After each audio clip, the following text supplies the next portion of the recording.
20,000 Leagues Under the Sea by Jules Verne. Part 1, Chapter 3. I Form My Resolution. 3 seconds before the arrival of J.B. Hobson's letter, I no more thought of pursuing the Unicorn than of attempting the sea passage of the North Sea. 3 seconds after reading the letter of the Honorable Secretary of Marine, I felt that my true vocation, the sole end of my life, was to chase this disturbing monster and purge it from the world. But I had just returned from a fatiguing journey, weary and longing for repose. I aspired to nothing more than again seeing my country, my friends, my little lodging by the Jardin des Plantes, my dear and precious collections, but nothing could keep me back. I forgot all fatigue, friends, and collections, and accepted without hesitation the offer of the American government. Besides, I thought, all roads lead back to Europe for my particular benefit, and I will not hurry me towards the coast of France. This worthy animal may allow itself to be caught in the seas of Europe for my particular benefit, and I will not bring back less than half a yard of his ivory halberd to the Museum of Natural History. But in the meanwhile I must seek this narwhal in the North Pacific Ocean, which, to return to France, was taking the road to the Antipodes. Conseil, I called in an impatient voice. Conseil was my servant, a true devoted Flemish boy, who had accompanied me in all my travels. I liked him, and he returned the liking well. He was phlegmatic by nature, regular from principle, zealous from habit, evincing little disturbance at the different surprises of life, very quick with his hands and apt at any service required of him, and despite his name, never giving advice, even when asked for it. Conseil had followed me for the last 10 years wherever science led.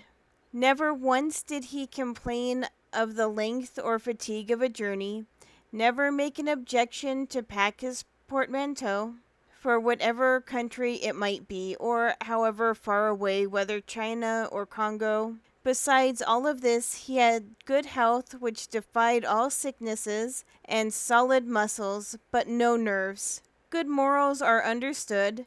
This boy was 30 years old, and his age to that of his master as 15 to 20. May I be excused for saying that I was 40 years old? But Conseil had one fault. He was ceremonious, to a degree, and would never speak to me but in the third person, which was sometimes provoking.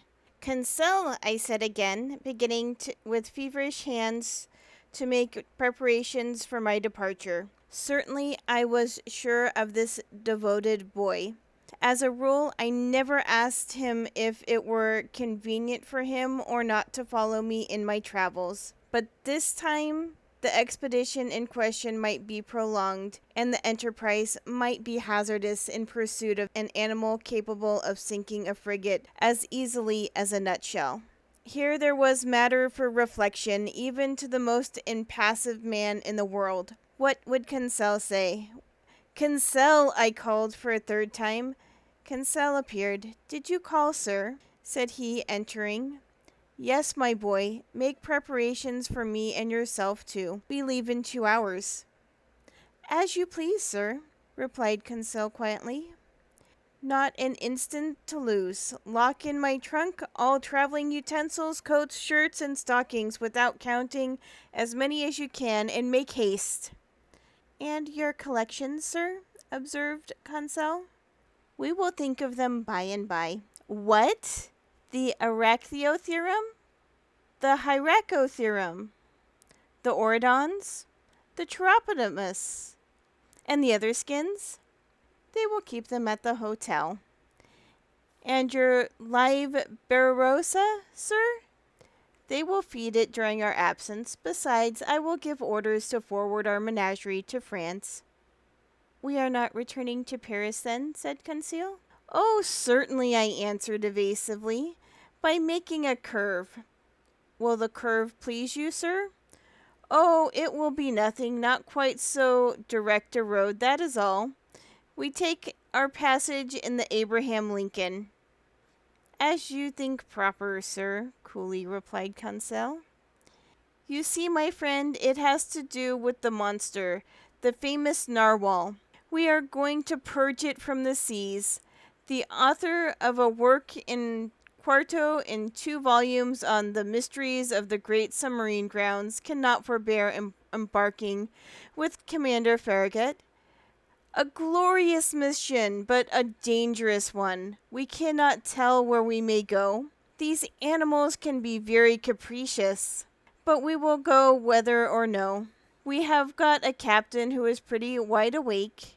I opened a credit account for Barbarossa, and Conseil following. I jumped into a cab. Our luggage was transported to the deck of the frigate immediately. I hastened on board and asked for Commander Farragut. One of the sailors conducted me to the poop, where I found myself in the presence of a good-looking officer, who held out his hand to me. Monsieur Pierre Aronnax, said he. Himself, replied I. Commander Farragut?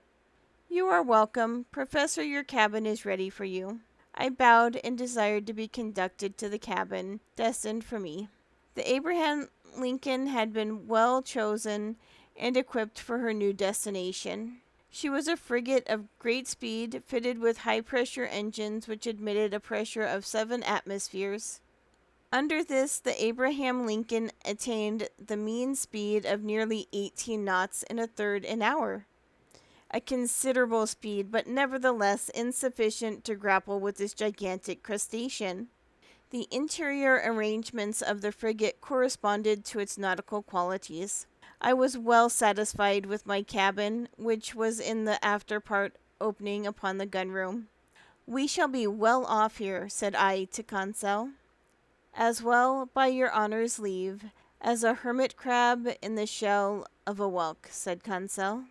I left Conseil to stow our trunks conveniently away, and remounted the poop in order to survey the preparations for departure.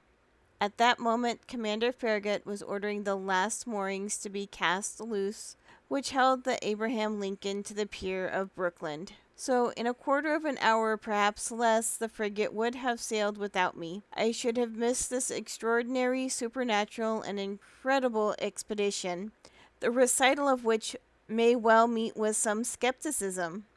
But Commander Farragut would not lose a day nor an hour in scouring the seas in which the animal had been sighted. He sent for the engineer. Is the steam full on? Asked he. Yes, sir, replied the engineer. Go ahead, cried Commander Farragut. The quay of Brooklyn and all that part of New York bordering on the East River was crowded with spectators.